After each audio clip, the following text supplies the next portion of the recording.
ये पेड़ तेरे घर में दुख और गरीबी लेकर आएगा।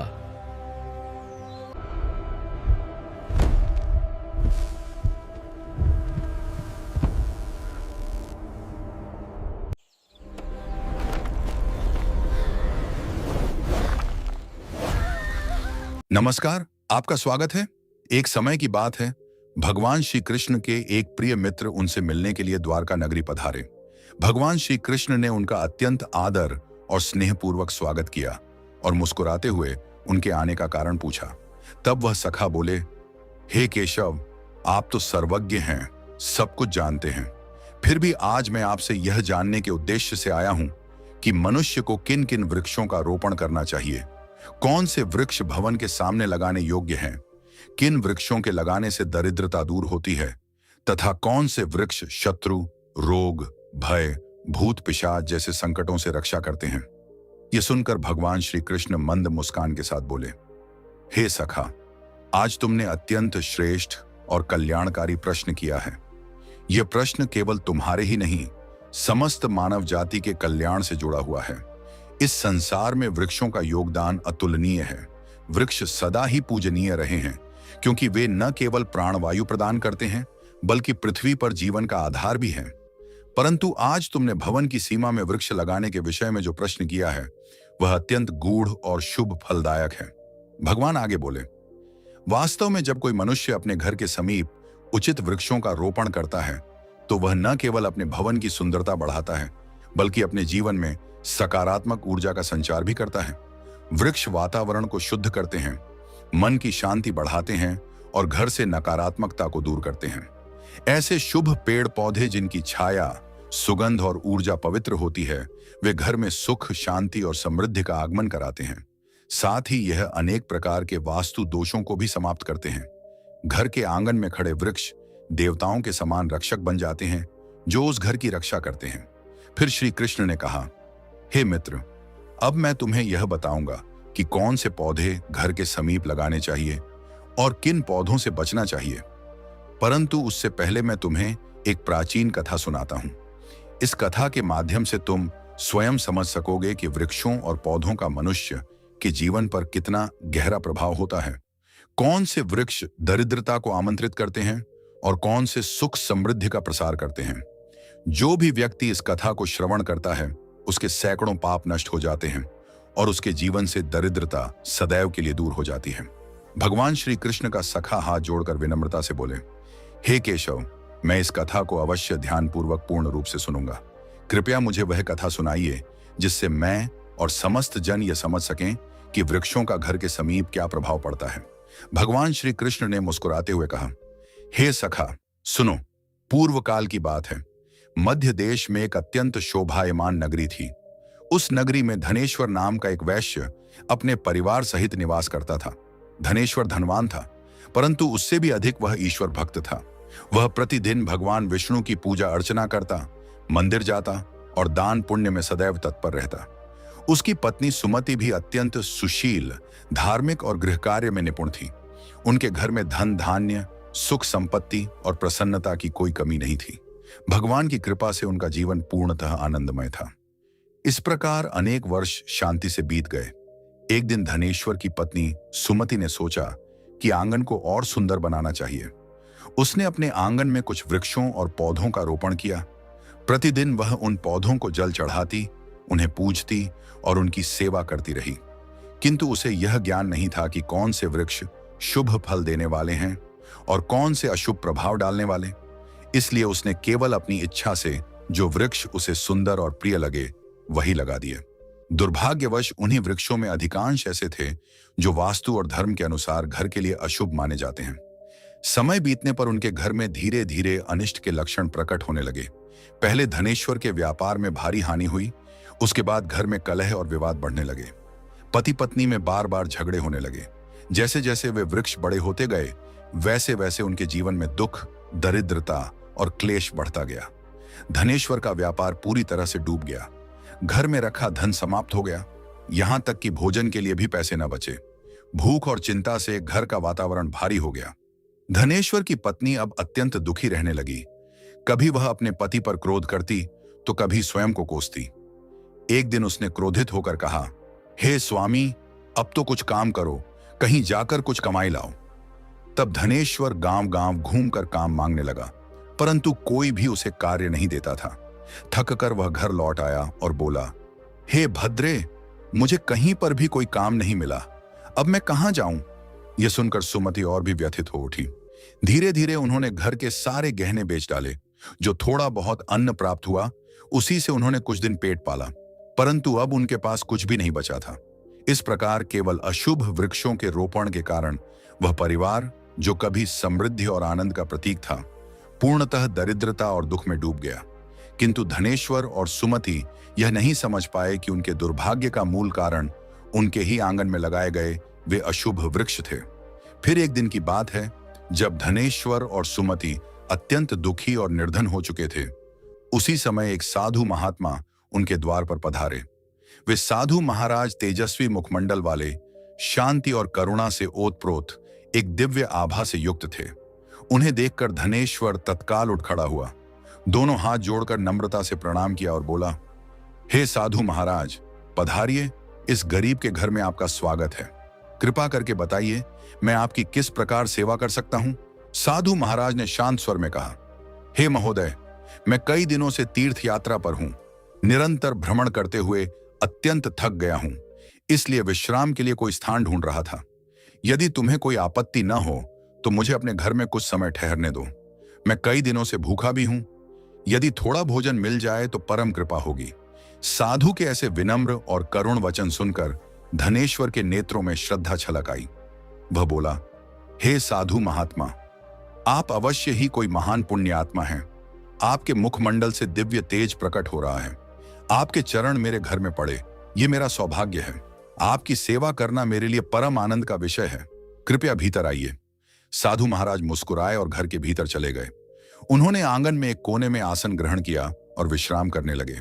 धनेश्वर ने अत्यंत आदर से उनके चरण धोए, उन्हें जल दिया और नम्रता से उनकी सेवा में लग गया, परंतु उसके पास अन्न का एक दाना भी नहीं था। कुछ देर बाद वह अपनी पत्नी से बोला, हे प्रिय, आज हमारे घर पर जो साधु महात्मा पधारे हैं, वे अत्यंत पुण्यवान प्रतीत होते हैं। उनकी सेवा करना हमारे जीवन का सबसे बड़ा अवसर है। हमें किसी भी प्रकार उनका भोजन करना ही होगा। मैं गांव जाकर किसी से थोड़ा सा धन मांग लाता हूं। इतना कहकर धनेश्वर घर से निकल पड़ा। वह गांव के एक धनी सेठ के पास गया और विनम्र स्वर में बोला, हे सेठ जी, कृपा करके मुझे थोड़ी सी राशि उधार दे दीजिए। मेरे घर पर एक साधु महात्मा आए हैं, मैं उनकी सेवा करना चाहता हूं। सेठ ने कठोरता से उत्तर दिया, धनेश्वर, तेरे पास तो फूटी कौड़ी भी नहीं बची, तू मेरा धन कैसे लौटाएगा? धनेश्वर बोला, हे सेठ जी, मुझ पर दया कीजिए। मैं वचन देता हूं, शीघ्र ही आपका धन लौटा दूंगा। यदि मैं न चुका सका तो आप मेरा घर ले लीजिए। सेठ कुछ देर विचार में पड़ा। उसकी कठोरता थोड़ी पिघली और उसने कहा, अच्छा, यदि तू वचन देता है तो यह धन ले जा, किंतु यदि लौट आया नहीं तो तेरा घर मेरा होगा। धनेश्वर ने दृढ़ स्वर में कहा, हे सेठ, मैं वचन देता हूं। फिर उसने सेठ से कुछ धन लिया और बाजार गया। वहां से दूध, चावल, सब्जियां, आटा और शक्कर आदि आवश्यक वस्तुएं खरीदकर घर लौटा। उसने प्रसन्न होकर अपनी पत्नी से कहा, हे प्रिय, अब तुम उन साधु महात्मा के लिए प्रेम पूर्वक भोजन बनाओ। सुमति ने तत्परता से रसोई तैयार की। शीघ्र ही सुस्वादु भोजन बनाकर उसने थाल में परोसा और अत्यंत विनम्रता से साधु महाराज के समक्ष रख दिया। साधु ने प्रेम पूर्वक भोजन ग्रहण किया। उनकी आंखों में करुणा और संतोष झलक रहा था। भोजन समाप्त हो जाने के पश्चात जब वह साधु महात्मा धनेश्वर के घर से प्रस्थान करने लगे तो उन्होंने प्रेम पूर्वक कहा, हे वैश्य, मैं तुम्हारी भक्ति, सेवा और आदर सत्कार से अत्यंत प्रसन्न हूं। तुम्हारे भीतर जो सच्चाई और श्रद्धा है वह दुर्लभ है, इसलिए मैं तुम्हें आशीर्वाद देता हूं। जो भी तुम्हारी कामना है निसंकोच मुझसे कहो, मैं उसे अवश्य पूर्ण करूंगा। धनेश्वर अत्यंत विनम्र होकर बोला, हे महात्मा, आपका आशीर्वाद ही हमारे लिए सबसे बड़ा वरदान है, किंतु एक बात मेरे हृदय को सदा कष्ट देती है। मैंने सदा भगवान विष्णु की भक्ति की है, सत्य का मार्ग अपनाया है, किसी का अपकार नहीं किया, फिर भी मुझे दरिद्रता और दुख का जीवन क्यों भोगना पड़ रहा है? कृपा करके बताइए, यह कौन सा पाप है जिसके कारण हमारे जीवन में इतना कष्ट आया? और हे प्रभु, इस दरिद्रता से मुक्ति का क्या उपाय है? साधु महाराज ने शांत दृष्टि से उसकी ओर देखा और बोले, वत्स धनेश्वर, जब मैं तुम्हारे द्वार पर पहुंचा था तभी मुझे झांत हो गया था कि तुम्हारे जीवन में यह घोर दरिद्रता क्यों आई है। तुम्हारा हृदय तो शुद्ध है, किंतु तुम्हारे घर के आसपास जो वातावरण है उसमें दोष उत्पन्न हो गया है।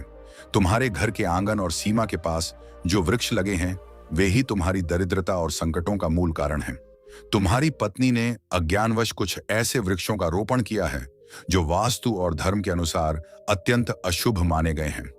इन्हीं वृक्षों की छाया में तुम्हारे घर की लक्ष्मी रुष्ट हो गई है। इसीलिए पहले इन वृक्षों को हटा दो और उनके स्थान पर शुभ वृक्ष लगाओ। धनेश्वर ने अत्यंत विनम्रता से कहा, हे महात्मा, आप साक्षात ज्ञान के सागर हैं। कृपा करके मुझे यह विस्तार से बताइए कि कौन से वृक्ष घर के समीप लगाने योग्य हैं, जिससे हमारे जीवन में पुनः सुख, शांति और समृद्धि लौट सके, और कौन से वृक्ष हमें कभी नहीं लगाने चाहिए। मैं आपकी प्रत्येक आज्ञा का पालन करूंगा। साधु मुस्कुराए और बोले, हे वैश्य, ठीक है, अब ध्यानपूर्वक सुनो। मैं तुम्हें वे सभी पवित्र वृक्ष बताता हूं जिन्हें घर के पास लगाने से शुभ फल की प्राप्ति होती है और जीवन में दरिद्रता दूर होती है। सबसे पहले सुनो, पीपल का वृक्ष। पीपल का वृक्ष इस पृथ्वी पर साक्षात श्री हरि विष्णु का रूप माना गया है। किसी जलाशय या पवित्र स्थान के समीप पीपल लगाने का फल सैकड़ों यज्ञों के समान होता है। जब पीपल के पत्ते उस जल में गिरते हैं तो वे पिंड के समान होकर पितरों को तृप्त करते हैं और सभी प्रकार के पितृदोष समाप्त कर देते हैं। जो मनुष्य प्रतिदिन स्नान के पश्चात पीपल का स्पर्श करता है वह पापों से मुक्त होकर सदैव विजय प्राप्त करता है। पीपल को स्पर्श करने से लक्ष्मी की कृपा प्राप्त होती है और उसकी प्रदक्षिणा करने से आयु में वृद्धि होती है। पीपल के मूल में भगवान विष्णु, तने में भगवान शंकर और अग्रभाग में ब्रह्मा जी का निवास बताया गया है। अमावस्या के दिन पीपल को प्रणाम करने से जो पुण्य मिलता है वह सहस्त्र गोदान के समान होता है। इस संसार में पीपल के समान कोई दूसरा पवित्र वृक्ष नहीं है, क्योंकि स्वयं श्री हरि इस वृक्ष के रूप में धरती पर विराजमान है। जो व्यक्ति पीपल को काटता है या उसकी शाखा तोड़ता है वह महान पाप का भागी होता है और एक कल्प तक नरक में यातना भोगता है। इसीलिए हे वैश्य, पीपल की सेवा करो, उसे जल दो और कभी हानि मत पहुंचाओ। यह वृक्ष धन, संतति और सुख का स्रोत है। साधु ने कुछ क्षण रुककर कहा, अब सुनो दूसरा वृक्ष, आंवले का वृक्ष। आंवला समस्त लोकों में पवित्र और शुभ माना गया है। इसे अमृत फल कहा गया है। आंवला लगाने और उसकी पूजा करने से मनुष्य जन्म मृत्यु के बंधन से मुक्त होता है। यह वृक्ष भगवान विष्णु को अत्यंत प्रिय है। जो व्यक्ति प्रतिदिन आंवले का सेवन करता है या उसकी छाया में बैठकर ध्यान करता है उसके सभी पाप नष्ट हो जाते हैं। आंवला खाने से मनुष्य की आयु बढ़ती है, उसका शरीर पुष्ट और रोग मुक्त रहता है। जो मनुष्य प्रतिदिन आंवले का सेवन करता है वह दीर्घायु, तेजस्वी और बलवान होता है। आंवले का रस जल में मिलाकर पीने से सभी प्रकार के रोगों का नाश होता है। विशेषतः नेत्र, त्वचा और मन के विकार दूर होते हैं। यदि कोई व्यक्ति आंवले का जल स्नान में मिलाकर स्नान करे तो उसके जीवन से दरिद्रता, क्लेश और दुर्भाग्य दूर हो जाते हैं तथा वह सभी प्रकार के ऐश्वर्य और सौभाग्य का अधिकारी बनता है। जिस घर में आंवला सदा विद्यमान रहता है वहां पर दैत्य, राक्षस और नकारात्मक शक्तियां कभी प्रवेश नहीं करती। एकादशी के दिन यदि आंवले का दर्शन या सेवन किया जाए तो मनुष्य को वह पुण्य प्राप्त होता है जो समस्त तीर्थों के स्नान से भी अधिक होता है। अपने केशों में आंवले का प्रयोग करने वाला मनुष्य दीर्घायु होता है और उसे मृत्यु के पश्चात पुनः इस नश्वर लोक में जन्म नहीं लेना पड़ता। जिस घर के द्वार या आंगन के पास आंवले का वृक्ष होता है वहां साक्षात श्री लक्ष्मी नारायण का निवास माना गया है, क्योंकि वह स्थान पवित्र, समृद्ध और शांति से भरा रहता है। अब सुनो, साधु आगे बोले, तीसरा शुभ वृक्ष है अशोक का वृक्ष। इसके नाम में ही शोक का नाश निहित है। अशोक वृक्ष में अप्सराओं का निवास कहा गया है। यह वृक्ष शोक, निराशा और दुख को नष्ट करने वाला है। जिस घर के पास अशोक वृक्ष होता है वहां सदैव सुख, शांति और सौंदर्य बना रहता है। यह वृक्ष मन को शीतलता और हृदय को प्रसन्नता प्रदान करता है। देवी लक्ष्मी ने स्वयं कहा है कि अशोक के समीप निवास करना उन्हें अत्यंत प्रिय है, क्योंकि यह वृक्ष घर के वातावरण को पवित्र और सौभाग्यवर्धक बनाता है। जब देवी सीता माता रावण द्वारा लंका ले जाई गईं, तब उनका निवास अशोक वाटिका में हुआ था। अशोक के वृक्षों ने उस कठिन समय में माता सीता को छाया, शांति और धैर्य प्रदान किया था। इसलिए माता सीता ने इस वृक्ष को यह वरदान दिया कि तुना जहां भी अशोक का वृक्ष होगा, वहां मेरा आशीर्वाद और देवी लक्ष्मी का निवास सदा रहेगा। इसीलिए अशोक का वृक्ष घर के समीप लगाने से घर में शांति, सौभाग्य और पारिवारिक प्रेम बना रहता है। अब चौथा वृक्ष सुनो, पाकड़ का वृक्ष। यह वृक्ष अत्यंत पुण्यदायी माना गया है। जो मनुष्य पाकड़ का वृक्ष लगाता है वह महायज्ञ के समान पुण्य प्राप्त करता है। विशेषतः कलयुग में जब यज्ञ, तप और दान करना कठिन हो जाएगा, तब केवल एक पाकड़ का वृक्ष लगाना ही सैकड़ों यज्ञों का फल देने वाला होगा। इस वृक्ष की छाया में देवता निवास करते हैं और इससे परिवार में स्थिरता, सम्मान और समृद्धि आती है। पांचवां वृक्ष है नियम का वृक्ष। यह वृक्ष सूर्य देव को अत्यंत प्रिय है। जो व्यक्ति अपने घर के सामने या आंगन में नियम का वृक्ष लगाता है, वह नाना प्रकार के रोगों से मुक्त रहता है। नियम की वायु और पत्तियां वायु, जल और शरीर को शुद्ध करती हैं। यह वृक्ष दीर्घायु और आरोग्य प्रदान करने वाला है। मां लक्ष्मी को नियम के पत्ते अत्यंत प्रिय हैं, इसलिए वे ऐसे घर में निवास करती हैं जहां नियम का वृक्ष होता है। नियम के नीचे तुलसी का पौधा लगाने से वह स्थान देवालय के समान पवित्र हो जाता है। जिस घर के द्वार पर नियम का वृक्ष होता है, वहां धन संपत्ति का अभाव कभी नहीं रहता। अब सुनो, छठा वृक्ष जामुन का वृक्ष। जो व्यक्ति कन्या की प्राप्ति की कामना करता है, उसे जामुन का वृक्ष अवश्य लगाना चाहिए। यह वृक्ष सौभाग्य और कुल वृद्धि का प्रतीक है। जिस घर के समीप जामुन का वृक्ष होता है, उस घर में कन्या जन्म लेती है, जो कुल का गौरव बढ़ाती है और घर में सौभाग्य, प्रेम और सुख का विस्तार करती है। अब सातवां वृक्ष है बेल का वृक्ष। यह वृक्ष स्वयं भगवान शंकर का प्रतीक है।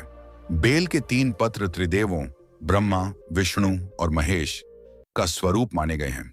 बेल के वृक्ष में भगवान शिव का निवास है और गुलाब के पौधे में देवी पार्वती का। इसलिए यदि कोई व्यक्ति बेल के वृक्ष के पास गुलाब का पौधा लगाता है, तो उसे शिव पार्वती दोनों का आशीर्वाद प्राप्त होता है। ऐसे घर में कभी दुख, दरिद्रता या रोग का निवास नहीं होता। वहां न अकाल मृत्यु होती है, न कोई स्त्री विधवा बनती है। आठवां वृक्ष है नारियल का पेड़। नारियल का पेड़ अत्यंत शुभ और पवित्र माना गया है। यह देवताओं का प्रिय वृक्ष है और किसी भी धार्मिक अनुष्ठान में इसके बिना पूजा पूर्ण नहीं मानी जाती। घर के आंगन में नारियल का वृक्ष होने से घर में सदा शुभता, मंगल और उन्नति बनी रहती है। ऐसा घर समाज में सम्मान प्राप्त करता है, उसके सदस्यों की प्रतिष्ठा बढ़ती है और वहां सदैव सौभाग्य का वास होता है। कहा गया है कि जिस घर के समीप नारियल का वृक्ष होता है, वहां दरिद्रता और रोग नहीं टिकते। नारियल का फल स्वयं सत्य और पवित्रता का प्रतीक है। सुंदर पत्नी की कामना करने वाला व्यक्ति यदि अपने घर के पास अनार का वृक्ष लगाए, तो उसे सुशील, धर्मनिष्ठ और सौभाग्यशालिनी पत्नी की प्राप्ति होती है। अनार का वृक्ष वैवाहिक सुख और सौंदर्य का प्रतीक है। इसके फल लाल रत्नों के समान माने जाते हैं, जो प्रेम, समृद्धि और पारिवारिक सौहार्द का संकेत देते हैं। पलाश का वृक्ष ब्रह्मतेज प्रदान करने वाला माना गया है। यह यज्ञों में देवताओं को अर्पण हेतु सबसे पवित्र वृक्ष है। इसके रोपण से घर में विद्या, तेज और आध्यात्मिक ऊर्जा का संचार होता है। पलाश का वृक्ष लगाना ब्रह्म ज्ञान और यश की प्राप्ति का साधन है। वंश वृद्धि और संतान प्राप्ति की कामना करने वाले व्यक्ति को अंकोल का वृक्ष लगाना चाहिए। यह वृक्ष संतान सुख देने वाला और कुल वृद्धि का प्रतीक है। इसकी छाया में संतान का पालन शुभ माना जाता है। इस वृक्ष से कुल में नई पीढ़ियों का विकास होता है। यदि कोई मनुष्य किसी भयंकर बीमारी से पीड़ित है, तो उसे खैर का वृक्ष अवश्य लगाना चाहिए। यह वृक्ष रोगनाशक और आरोग्यदायक होता है। इसके समीप वायु शुद्ध रहती है और इससे शरीर में बल तथा रोग प्रतिरोधक शक्ति बढ़ती है। खैर का वृक्ष लगाने से बड़े बड़े रोगों का नाश होता है और दीर्घायु प्राप्त होती है। मोगरा के पौधे में गंधर्वों का निवास माना गया है। यह पौधा सुगंध, कला और सौंदर्य का प्रतीक है। जो व्यक्ति संगीत, नृत्य, चित्रकला या किसी भी कला के क्षेत्र से जुड़ा है, उसे यह पौधा अपने घर के पास अवश्य लगाना चाहिए। इससे कार्यों में सफलता और प्रसिद्धि प्राप्त होती है। मोगरे की सुगंध वातावरण को पवित्र और आकर्षक बनाती है। यदि किसी मनुष्य को चोरों या लुटेरों का भय सताता है तो उसे बेंत बांस का वृक्ष अपने घर के पास लगाना चाहिए। यह वृक्ष रक्षक के समान कार्य करता है, चोरों को भयभीत करता है और घर की सुरक्षा करता है। इसके रोपण से शत्रु दूर रहते हैं और घर में स्थिरता बनी रहती है। चंदन और कटहल के वृक्ष दोनों ही पुण्य और लक्ष्मी प्रदान करने वाले हैं। चंदन का वृक्ष शांति, भक्ति और पवित्रता का प्रतीक है, जबकि कटहल का वृक्ष समृद्धि और संतोष प्रदान करता है। इन दोनों वृक्षों के घर में होने से दुख, दरिद्रता और भय समाप्त हो जाते हैं। घर की उत्तर दिशा में यदि पाम, ताड़पाम या कनक चंपा के पौधे लगाए जाए तो घर में धन, संपत्ति और वैभव की वृद्धि होती है। ये पौधे वास्तु के अनुसार धन के आगमन के प्रतीक हैं और व्यापार में सफलता लाते हैं। केले का पेड़ अत्यंत शुभ माना गया है। इसके प्रत्येक भाग में देवी देवताओं का वास बताया गया है। केले के पेड़ में स्वयं भगवान विष्णु का निवास होता है, इसीलिए पूजा अर्चना में इसका विशेष स्थान है। घर के आंगन या मंदिर के पास केला लगाने से घर में सुख, समृद्धि, आरोग्य और धन की कभी कमी नहीं रहती। गुरुवार के दिन केले के पेड़ की पूजा करने से बृहस्पति देव प्रसन्न होते हैं और परिवार में स्थिर लक्ष्मी का निवास होता है। हर श्रृंगार यानी पारिजात का पौधा भी अत्यंत दिव्य और पवित्र है। इसकी उत्पत्ति समुद्र मंथन के समय हुई थी और उसी समुद्र मंथन से मां लक्ष्मी भी प्रकट हुई थी। इसीलिए पारिजात का सीधा संबंध लक्ष्मी कृपा से है। जो व्यक्ति अपने घर के आंगन में पारिजात का पौधा लगाता है उसे मां लक्ष्मी की विशेष कृपा प्राप्त होती है। उसके घर में आनंद, सौभाग्य और चिरस्थायी शांति बनी रहती है। फिर साधु महाराज गंभीर होकर बोले, किंतु हे वैश्य, जैसे शुभ वृक्ष सुख प्रदान करते हैं वैसे ही कुछ वृक्ष अशुभ फल देने वाले होते हैं। इनसे सदा दूरी रखनी चाहिए। मनुष्य को कभी भी ताड़, खजूर या पाम का वृक्ष अपने घर के पास नहीं लगाना चाहिए। यह वृक्ष संतान नाशक माना गया है। जिस घर के समीप यह वृक्ष होता है वहां संतानों की उन्नति रुक जाती है और परिवार में असंतोष बढ़ता है। इसी प्रकार बहेड़ा का वृक्ष भी घर के समीप नहीं लगाना चाहिए, क्योंकि इस वृक्ष पर प्रेत और अशुभ शक्तियों का वास माना गया है। जो व्यक्ति बहेड़ा का वृक्ष लगाता है वह स्वयं प्रेत योनि में चला जाता है। इसके नीचे बैठकर कभी पूजा पाठ नहीं करनी चाहिए, न भोजन करना चाहिए, न विश्राम। अगर किसी मनुष्य को शत्रुओं का भय सता रहा हो तो उसे अपने घर के समीप केवड़े का वृक्ष अवश्य लगाना चाहिए। यह वृक्ष शत्रुओं का नाश करने वाला और रक्षक माना गया है। इसके प्रभाव से शत्रु स्वयं दूर भाग जाते हैं और घर की रक्षा होती है। साधु महात्मा आगे बोले, हे वैश्य, ध्यान रखो, घर में कुछ ऐसे पौधे और वृक्ष होते हैं जिनका रोपण करना अत्यंत अशुभ माना गया है। मनुष्य को कभी भी ऐसे पौधे नहीं लगाने चाहिए जिनके तने या शाखाओं को काटने या तोड़ने पर दूध निकलता हो। ऐसे पौधों में नकारात्मक शक्ति का वास होता है जो परिवार में कलह, चिंता और दरिद्रता लाते हैं। घर के सामने कभी भी बबूल का पेड़ नहीं लगाना चाहिए, क्योंकि इसे लगाने से विपत्तियां आती हैं। परिवार में मतभेद और विवाद बढ़ते हैं। बबूल की कांटेदार प्रकृति गृहस्थ जीवन में वैर और कटुता को जन्म देती है। इसी प्रकार घर के सामने बेर का वृक्ष भी नहीं लगाना चाहिए। यह वृक्ष नकारात्मक ऊर्जा को आकर्षित करता है। इसके कारण घर में धन का नाश होता है, शत्रु बढ़ते हैं और मन में अस्थिरता रहती है। पपीते का वृक्ष भी घर के सामने लगाना वर्जित है। पपीते को काटने पर दूध जैसा रस निकलता है और यही उसके अशुभ होने का कारण माना गया है। इस वृक्ष के प्रभाव से धन का नाश होता है, रोग और दरिद्रता बढ़ती है। यदि पीपल का वृक्ष भवन की पूर्व दिशा में हो तो वह निर्धनता का कारण बनता है। पीपल का वृक्ष पवित्र अवश्य है, परंतु इसका स्थान यदि उचित दिशा में न हो तो वह फलदायी नहीं होता। पीपल को सदैव मंदिरों, नदी किनारे या जलाशयों के पास लगाना शुभ होता है, न कि घर के द्वार पर। यदि वट वृक्ष, बरगद घर की पश्चिम दिशा में हो तो घर में शोक और दुख का वातावरण बना रहता है। वट वृक्ष अत्यंत शक्तिशाली है, इसलिए उसे केवल बड़े स्थलों, मंदिरों या चौराहों पर लगाना ही शुभ माना गया है, घर की सीमा में नहीं। दक्षिण दिशा में तुलसी का पौधा लगाना भी वर्जित है। तुलसी अत्यंत पवित्र देवी स्वरूपा हैं, इसलिए उनका स्थान सदैव पूर्व या उत्तर दिशा में होना चाहिए। यदि दक्षिण दिशा में तुलसी हो तो संतान को क्लेश या रोगों का सामना करना पड़ता है। साधु ने आगे कहा, यदि किसी भी मृत वृक्ष की छाया घर पर पड़ती है तो यह मृत्यु का सूचक होता है। ऐसा वृक्ष घर में विनाशकारी ऊर्जा फैलाता है। इसलिए जैसे ही कोई वृक्ष सूख जाए या मुरझा जाए, उसे तुरंत उखाड़कर हटाना चाहिए।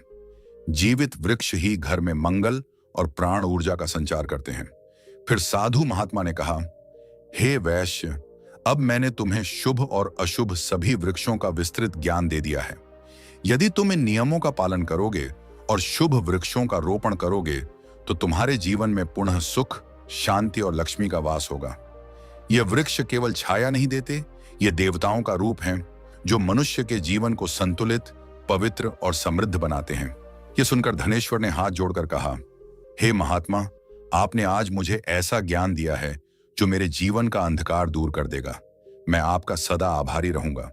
साधु महात्मा ने प्रेम पूर्वक मुस्कुराते हुए उसे आशीर्वाद दिया। वत्स, तुम्हारे घर में अब सुख और समृद्धि लौट आएगी।